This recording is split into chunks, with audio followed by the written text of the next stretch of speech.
I haven't posted a video in a while, so usually it's mostly gunpla videos, and I've got two passions in life, cooking and my gunpla building. So today I'm gonna do a video on making Peking duck.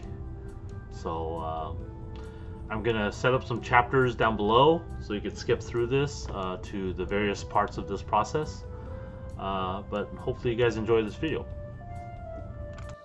I'm still working on gunpla, but I've also been experimenting a lot in the kitchen.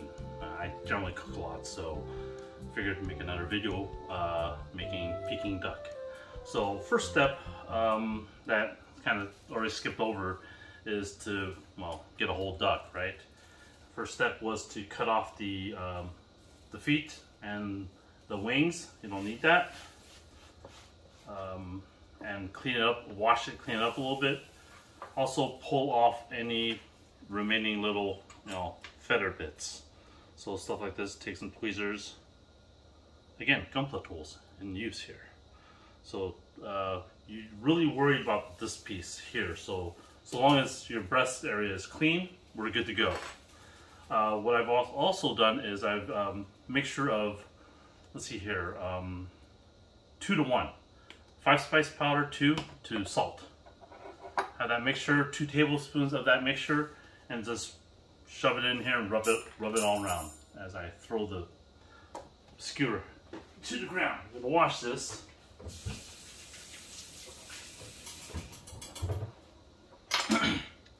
So after that is done, well, try not to get too much of the 5 spice powder anywhere else because it'll burn, but I'm not really concerned about that because I'll wash it off.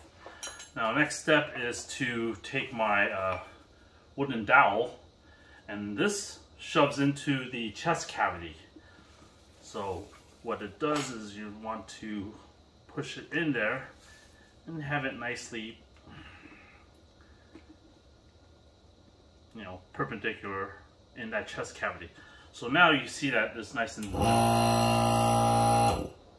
yeah. I also have a compressor here, so I'm going to turn this off for now. But now you see that the chest is nice and puffed up. So when you're doing this, you don't want this to shrink and wrinkle. So that's what that wooden dowel helps. Soak in water and start shoving stuff into the duck. After I've done the 5 spice powder, I'm gonna shove 2 star anise in there. That's the stuff. Throw some ginger. Now, they're not really specific on how much of stuff you need, but I just randomly put stuff in there. Bunch of scallions. I'm just gonna cut these in half so these fit better. Shove my scallions in there.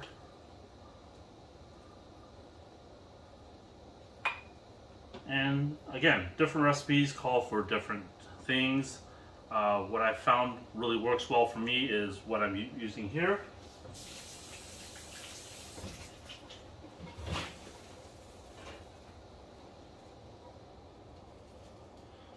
So I'm gonna cut up an orange.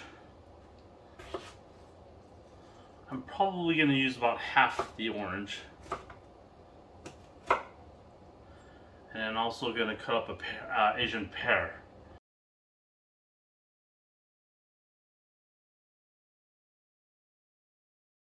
As I fumbled with this a little bit, I'm just gonna use about half of this in here as well.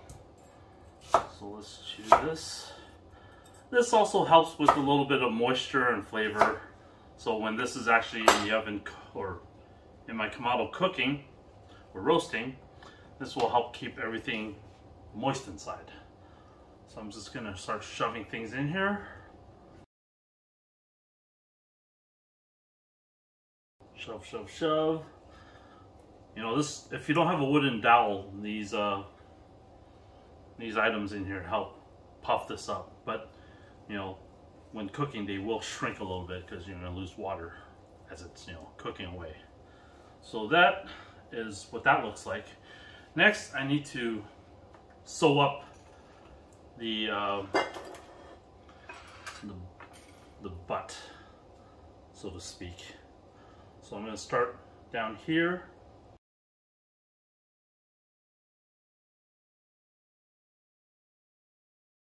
Once you get to the top part, you're just going to shove the rest of the skewer in there. So your duck looks kind of like this. Now I'm going to clean up my area a little bit and wash my hands. This is a kind of multiple day step process to do this. So this is obviously day one. So next step is to puff up the skin, so to speak. That's where the air compressor comes into play. So there is a cavity here, or where the skin is kind of loose, and this process helps separate the skin from the meat, which is what you want to do for a Peking style duck.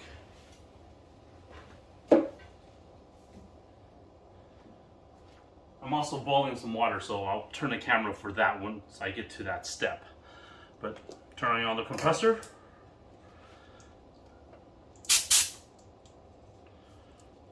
Kind of hold that in and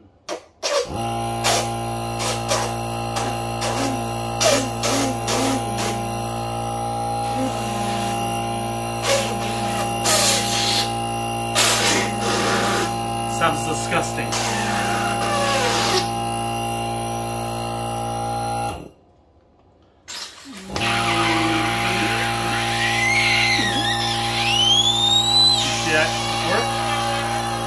How the skin is separating. It's getting nice and puffy.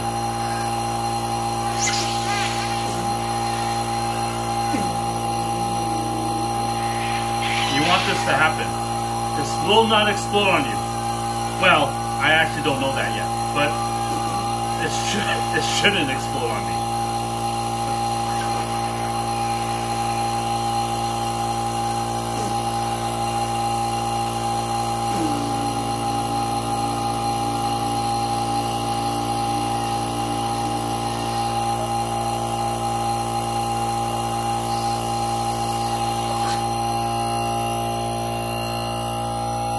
Now, in olden days, they would actually stick a tube here and blow the duck. He needed the money. Sorry. So, while my duck is still fairly puffed up, what I'm going to do is I'm going to bathe this in some boiling water. So just kind of soak it in there. And what you do is you just spoon this hot water over the duck while trying not to blow my fingers.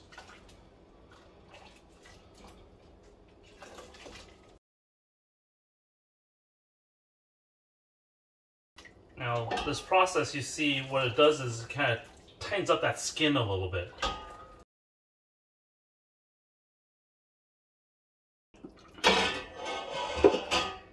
And there you have this.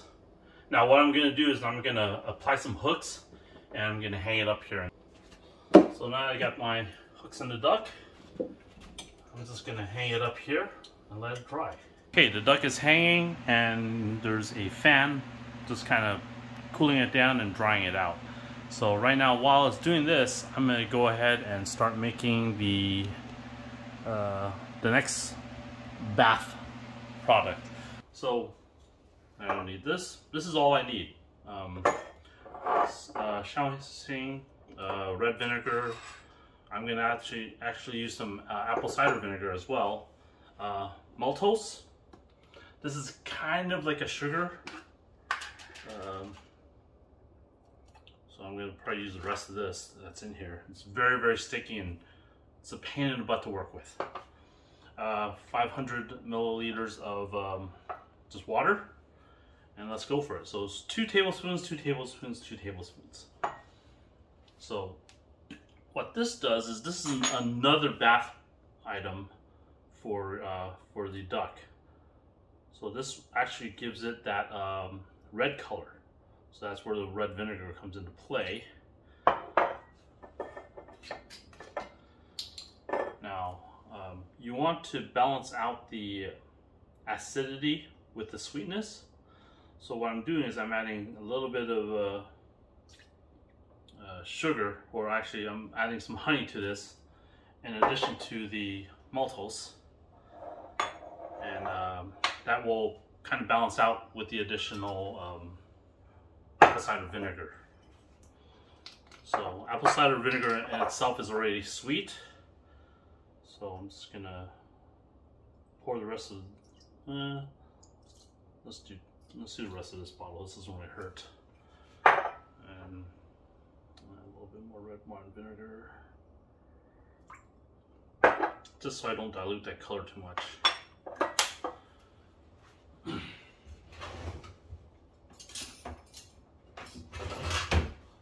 I grab my scraping tool, and that looks about like 2 tablespoons.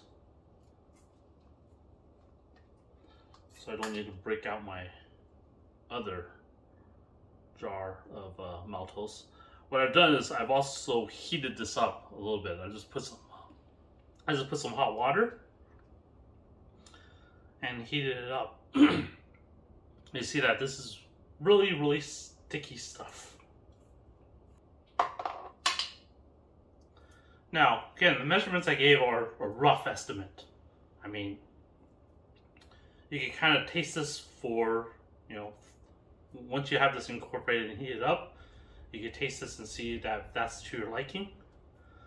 So, but, you know, the ratios I gave are a good starting point.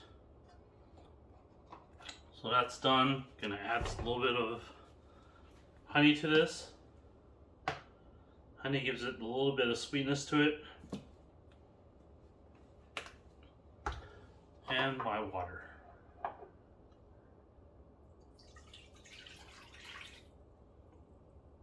Now I'm gonna go over to the stove and heat this up. So you want to stir this so that everything gets incorporated. And the reason why I'm doing this inside, you know, a sizable wok is, like the last step, I could have my duck hanging over this, and I could just, you know,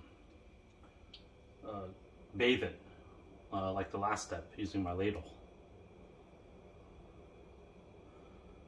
And this is what gives that duck that, you know, bright red color after you roast it. Now, what I also like to do is, after I've, you know, already made this mixture, I do like to, you know, every so often, as the duck's hanging here, dry it and bathe it again.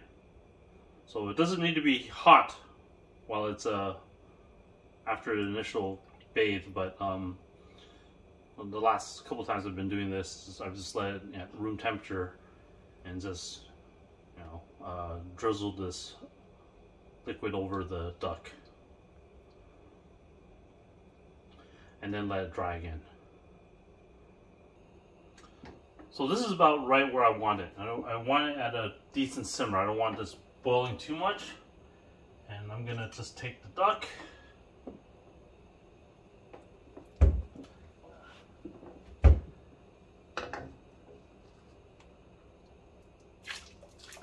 and like before, just run the liquid over it.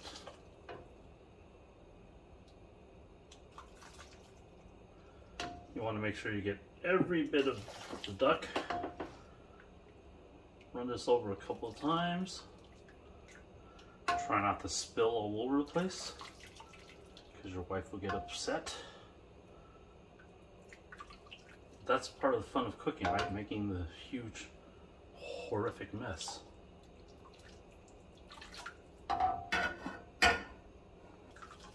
So this liquid, you know, in addition to the, you know, coloring that it helps promote, also helps with the crisping of the skin.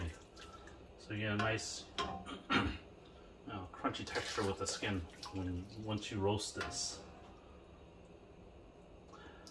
But in my opinion, this is mostly for color. You can already see that color's already developing on here. It's getting a nice little pinkish color. So once this kind of dries, it'll be a little bit more apparent. Now you should be able to see that the color has changed from earlier. It's got a little bit more pinkish. Okay, this has been hanging for about an hour and a half, 2 hours maybe. And you can see the red colors coming into the duck now. So a couple more basting sessions with the liquid there, and continue hanging, and we'll get to roasting this tomorrow. Okay, I'm back, and it's been a day, or actually overnight. So you can see that the duck is getting nice and dry. Colors there. I took it out of my fridge, and I'm just letting it hang so it gets to room temperature before I roast it. You usually want to have things at room temperature before you roast it. So what I'm doing here is making a hoisin sauce. Again, new day, new shirt, same underwear. Why? None of your damn business. So let's get to this. Ingredients wise, brown sugar, your main ingredients, brown sugar. I like to use, it calls for a soy sauce, but I like to use the dark soy sauce because better color. Water, a touch of honey, some rice wine vinegar, sesame paste, and a little bit of 5-spice powder. So, I forgot one thing. I forgot the other main ingredient. Now, here's the other main ingredient. Fermented bean paste. Notice I have 2 of them. This one's non-spicy and this one's spicy. So I tend to like the spicy, my wife tends to like the non-spicy, so I'll make 2 batches. The ratios are going to be like mostly 2 to 1. So 2 parts sugar to 1 part water, soy sauce, and the fermented bean paste. So I'm just gonna, let's grab the sugar. Move this out of the way. So I got my 2 pots right now because you need to cook the stuff together to get everything incorporated. So I'm just going to grab the sugar first. So let's go 2 parts sugar. So let's take my regular, about a tablespoon there. 1, 2 tablespoons of this. As I try not to spill everywhere, 2 tablespoons of that. Next up, let's go 1 tablespoon each water. Let's go there. We're gonna do a tablespoon each of the soy sauce.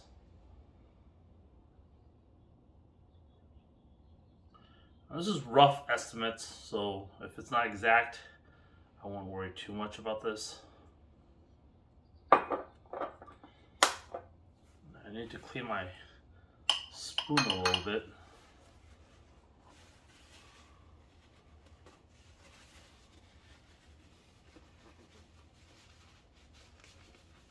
Move on to the spicy, which I'm going to put in this bin here. 1 tablespoon. 1 tablespoon of this.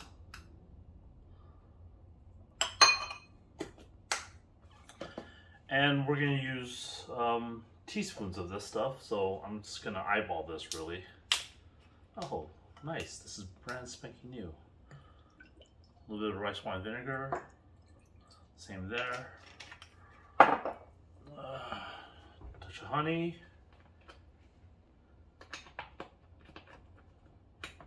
Again, this is all to taste. So if you don't want it too spicy, you can change it up. If you want it too salty, you can change that up as well. Okay, next up, I'm going to add a little bit of sesame paste. So just a small amount.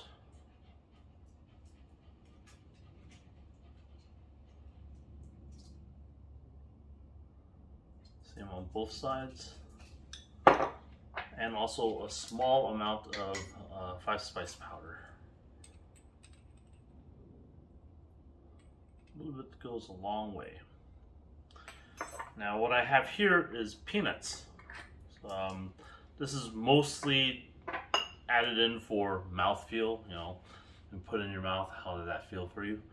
If you're allergic to peanuts, maybe you should rethink Chinese food. So I'm gonna incorporate this, heat this up and incorporate it.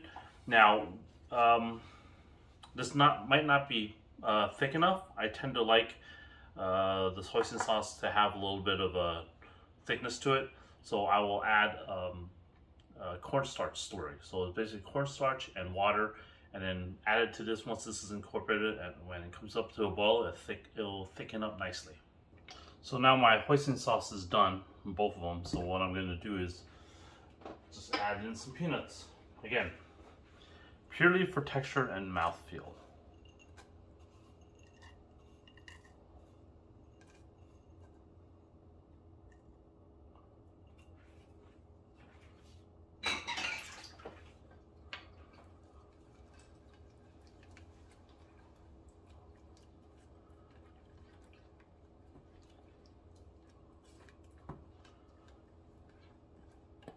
And this is my spicy, and this is my non-spicy.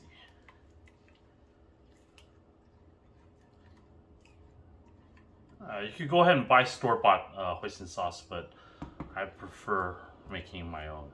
Okay, next up, wrappers. So you notice that I've put on my trusty headband. My friends don't really mind that I spit in their food, but they draw the line at flop sweat in their food. So, of all the things, of all the hills to die on, right? So I have 320 grams of all-purpose flour, 200 grams, roughly about a cup, just a little shy of a cup of hot water, and touch of salt, touch of sugar, just because this is going to be bland as hell. So let's add a little bit of salt and a little bit of sugar.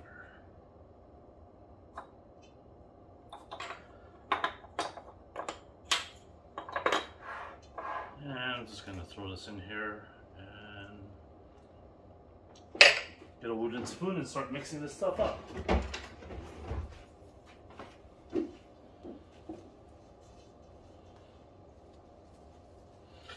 Now, for Peking Duck, there's several different types of, couple different types of wrappers. There's the bun style, and then there's the paper thin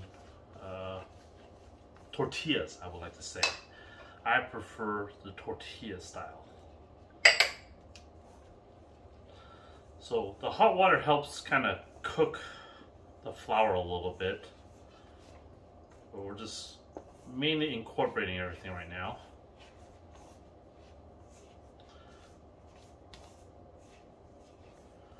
I noticed that I didn't add the flour all at once, or sorry, I didn't add the water all at once. Just add it slowly.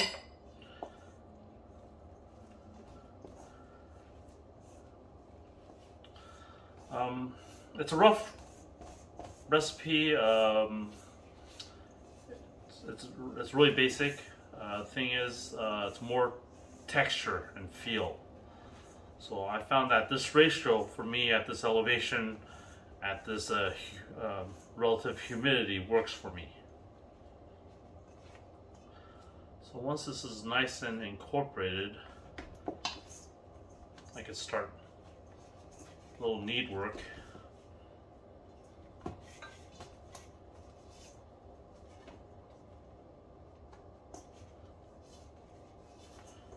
I wash my hands?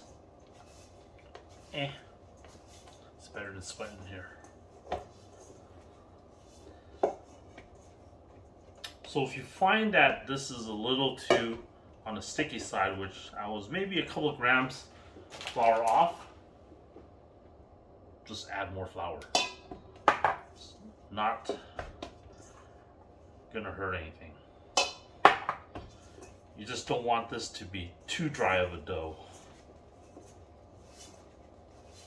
Again, this is really comes down to feel, texture, and what you're used to doing.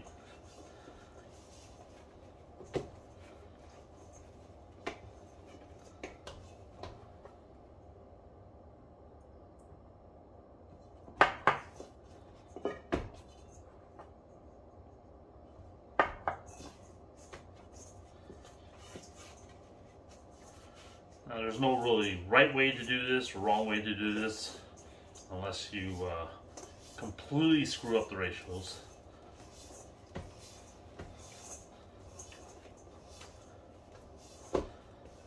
But what you want to do is knead for about 5 minutes. Yeah, I'll fast forward through this because no one wants to watch me do this for 5 minutes. That will help the gluten develop, and if you are gluten intolerant, again, rethink the whole Chinese food thing. Their soy sauce is nothing but gluten.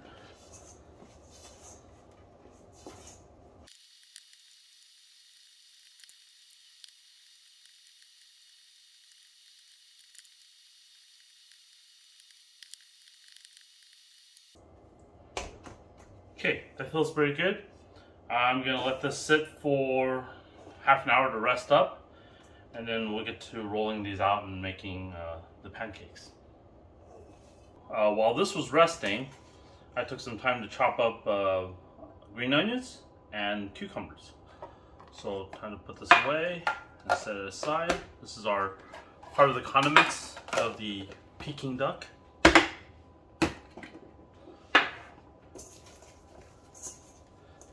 And unwrap this and roll it out.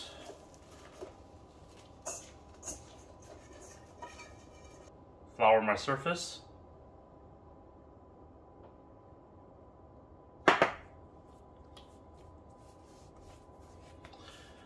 And this should make about 16 little pancakes. So I usually roll this out and cut them by weight. So I usually do about 20 gram chunks.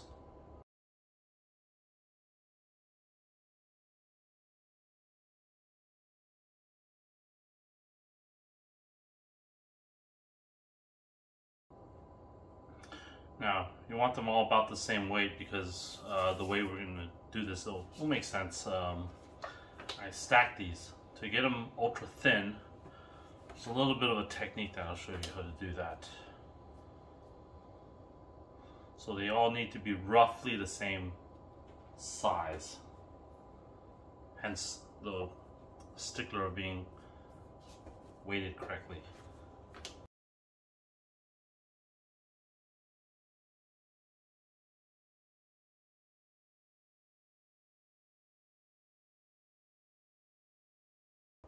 Four, 8, look at that, 16. So just roll these up to a nice little ball, and we'll let it rest for another 10 minutes.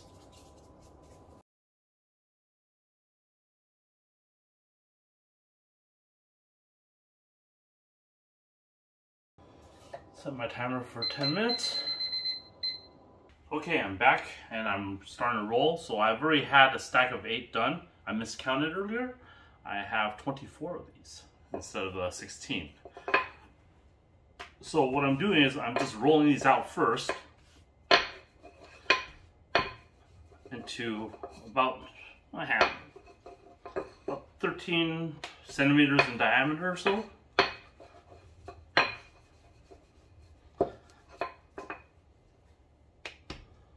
So if it gets a little too sticky, grab some flour and continue rolling.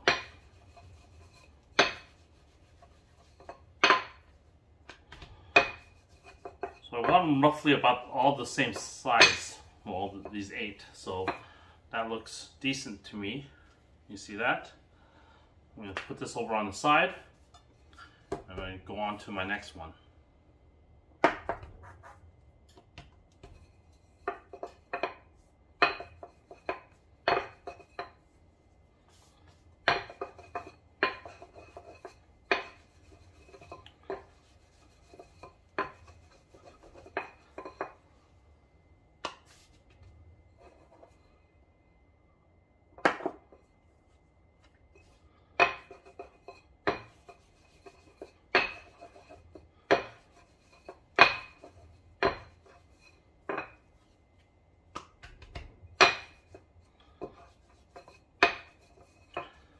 So double check this, make sure it's about the same size. I'm good there.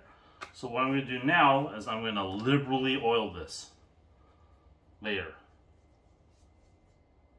And by liberally, I mean I'm just, you know, drowning this in oil.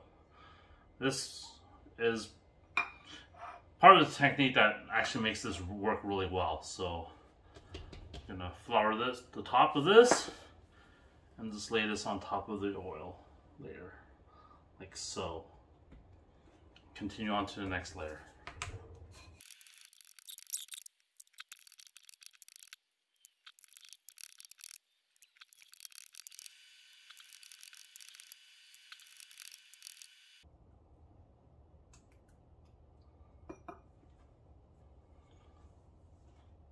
Okay, now that I have my stack of 8, I'm going to start pressing down the middle out, just to make sure the center areas are nice and intact.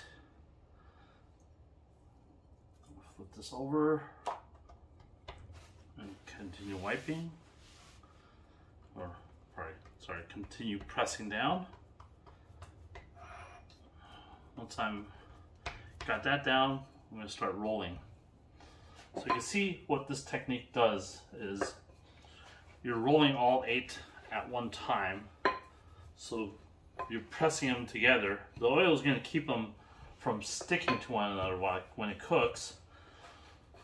So you're going to get very paper thin wrappers that will peel apart fairly easily after you steam this to cook the wrappers. So I'm laying them out to about the size of this plate. So make sure I can cover everything here. I'm going to take a knife and just trim.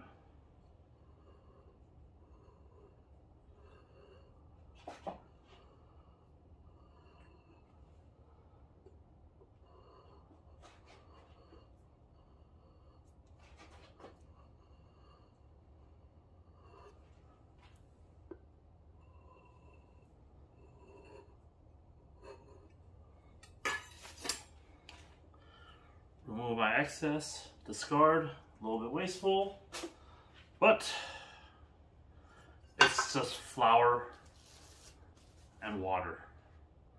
So carefully pick this up, lay down some oil on this side, because I don't want this sticking.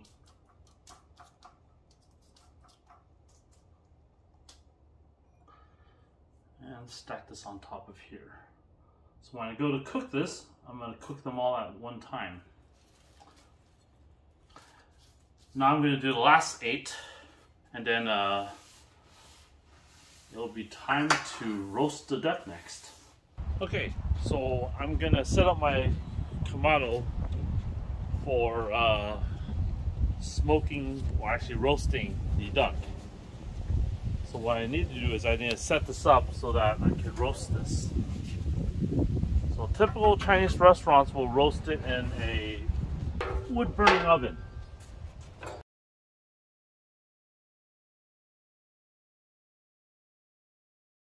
So what I wanted to use is I want to use some applewood. So this is a decent chunk of applewood. Maybe I'll get 2 chunks in there,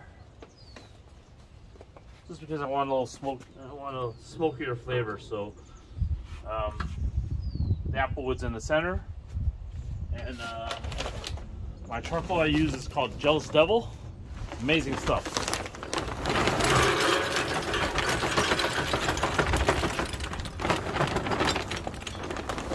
Just drop it in there.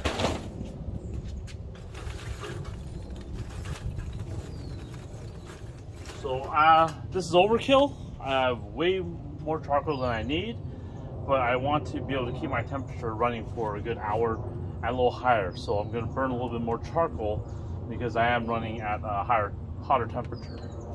Grab a couple of natural fire starters and set them up along the perimeter. I don't want it near the wood yet.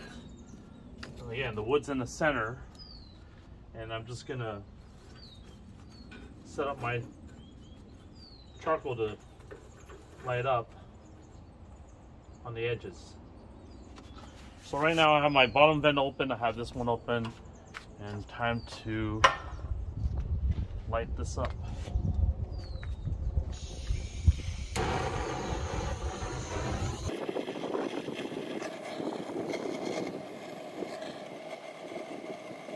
So my fire's lit. I'm going to put my little rack down here, and once this gets going, I'll set up this at the bottom as well. So this will actually hold my deflector plates. I'm going to have these deflector plates in here. So basically what's going to do is it's going to indirect cook. I still have the smokiness from the wood that'll come up from the sides, but what I'm going to do is, if you see this little hole right here, that's where this my control tower. So over here, what I could do is I could hang my meat hook from here, and my duck will be hanging while it cooks. So as opposed to having this sitting in an oven on its side, I could actually hang this and cook it like normal Chinese restaurants do, where they hang the duck and it's cooking or it's roasting in this manner. So I'm gonna let this come up, and I'm gonna let it come up to temperature and get this set up. Okay, so now that I have my temperature sitting at 300 degrees for a steady amount of time, I'm ready to put this guy in there. So this is gonna be fun because I'm gonna try to hook this on here while not burning myself. The deflector plates are in there, as well as a drip pan. So let's see here.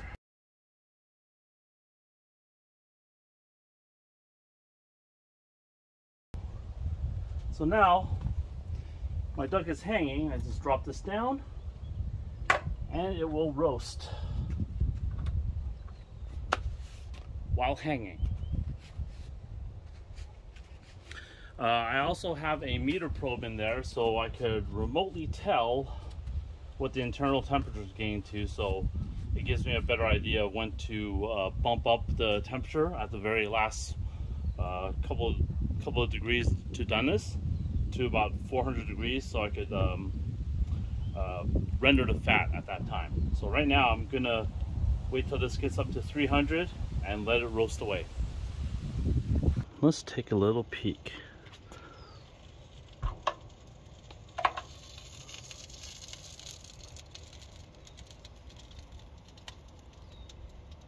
It's looking not bad. Drip pan's working. Okay, so this has been roasting for about 40 minutes or so. We're getting to the last 10 minutes. So I've opened up the vents down here and up here. So I'm bumping up the temperature up. So this is what it looks like so far. Let's raise this up and you'll see that it's rendering decently.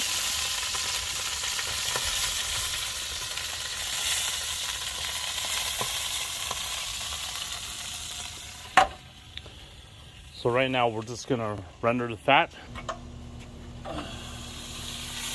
Fat's rendering. Looking smoky. So I think I can take it out now. So let's do this. You only 5 minutes out of it. That's fine.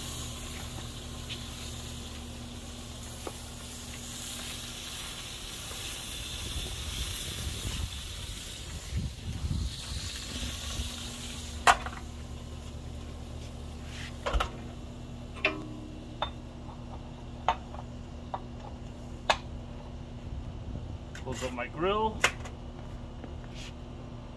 So this is what the duck looks like after roasting. I'm letting it rest for about 5 minutes before I start carving into it. These are the wrappers. They're steaming up right now. You can see that they're nice and steamed. So this will be done shortly and we can peel them apart. Wrappers should be done. You take the wrappers and you find the spot and you start peeling it apart.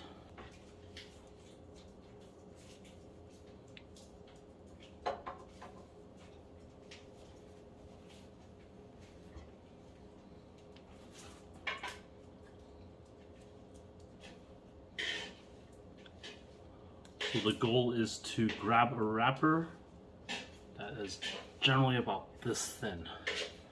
So you can see how translucent, and the wrapper's ready to eat. Time to carve this duck.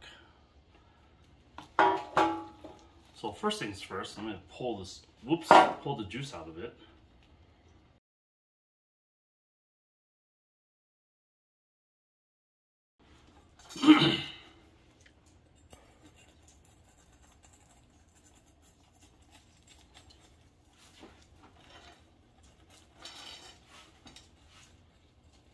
You hear how crispy it is.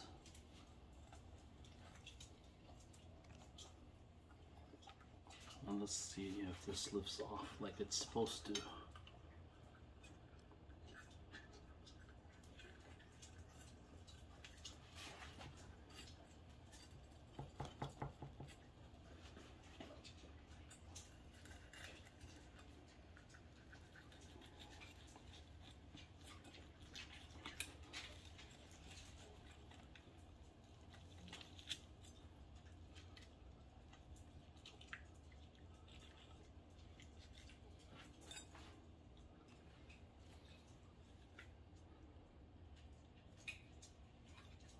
So you can see with the air blowing it, the entire skin comes off just like that. So I'm going to put it on here just as I continue carving the rest of it.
And there you have it.